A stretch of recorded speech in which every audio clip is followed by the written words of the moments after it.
The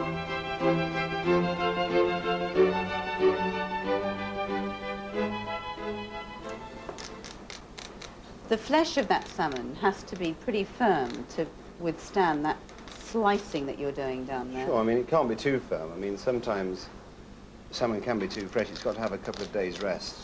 Otherwise, it's got rigor mortis within it, and they're too hard to fillet. How many portions do you get out of that? Say that 4. side. 4. 4 out of the whole fish.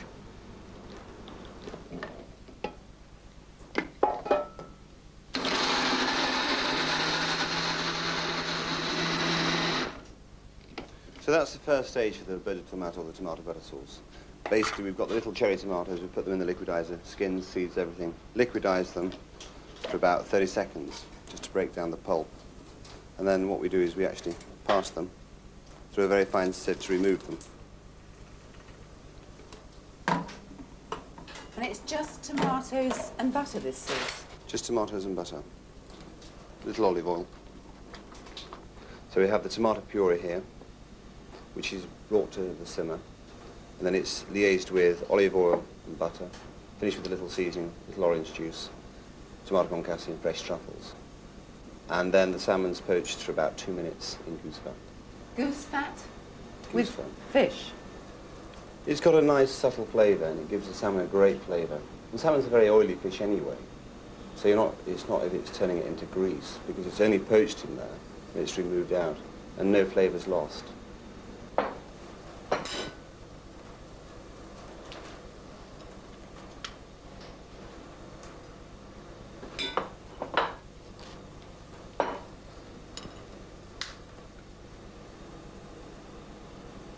So that will take about 2 minutes in there. Won't that absorb the fat, though, because it's not hot? Well, you're sealing it. You're sealing everything with inside the salmon. We put the puree of tomatoes on, which we did to begin with, by just liquidizing the tomatoes on the stove, just to bring it up, not to boil it, because if you boil it, then you separate it, it splits out.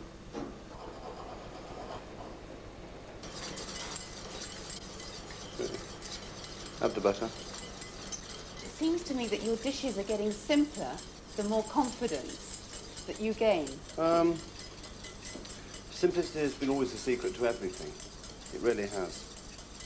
The more you add, the more you're taking away, really, so you've got to know when to stop. So we've got the texture nice and velvety. Then we add a few truffles, just to give it that earthy flavour. It's so fresh, just to get the balance. It smells very powerful. The tomato concasse.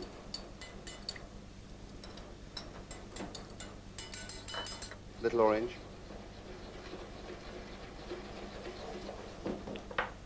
Little pepper. Little salt.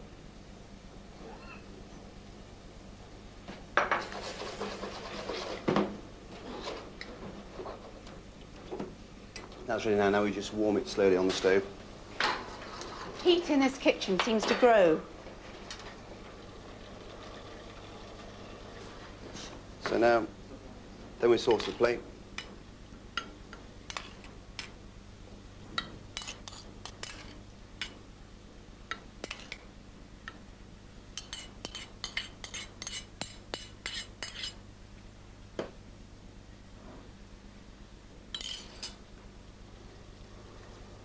Salmon. Then we have the scallop of salmon with the tomatoes and the truffle.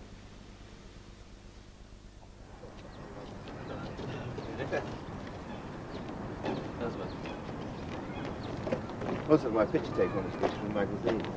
Which magazine? Which magazine was it? Which magazine? Which magazine? Which? But which? Which chef of the year? Narvik got it, didn't he? Huh? Narvik got it. Yeah. Did he win it? Yeah. He was there last year as well, 2 years ago. Well, when I was a kid, I used to do a lot of fishing. Every week I used to fish 2-3 times a week. I suppose it's very nice. It's sort of, it allows your imagination or your mind just to drift. There's no pressure. Behave yourself, don't pull. Fishing is one of those things is you don't have to apply much thought to it. You just cast in and you just sort of think. and you sort of just lay there on the bank, sort of, just watching the end of your rod in the sky. And I mean, it's very simple, it's very therapeutic, and if you catch something, you catch something. If you don't, you don't. It's great. It's great. Simple.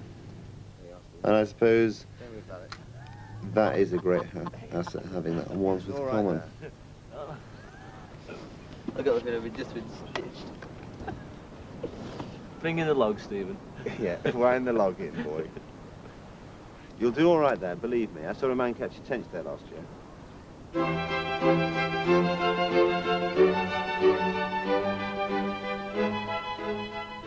Okay, the next dish we're going to do is a very, very simple dish. It's just fried liver and onions. It's for those viewers who can't go outside and afford foie gras or scallops or lobster, and also don't have the skill to prepare these dishes.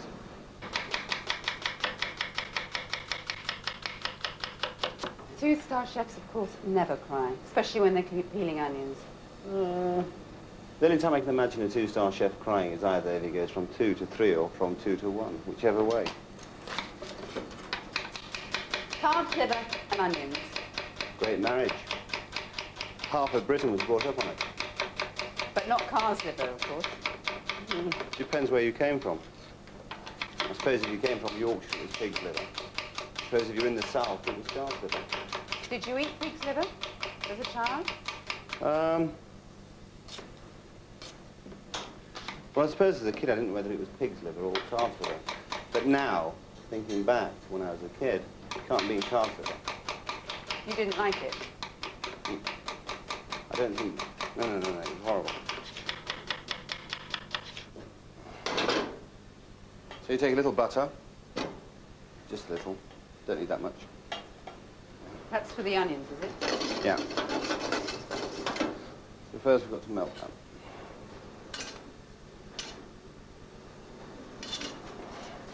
Calf's liver isn't a stranger to your menu, but onions would be. No, when we do the, say for example we do the calf's liver with limes for lunch menu, we always serve it on a bed of caramelised onions. Do you? Always.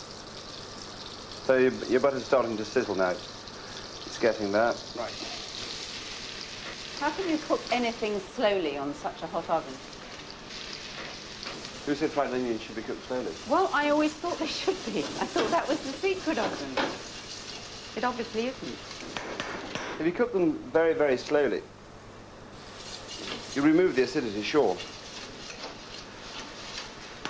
And you'll bring out the natural sugar, which will give them a natural sweetness. But I want that nice roasted flavour, so I want them to get nice and brown. There's nothing quite like the smell of frying onions, is there? Well, I don't know. I could think of a few things much nicer. So as you can see now, they're nicely caramelised. We drain them of their fat.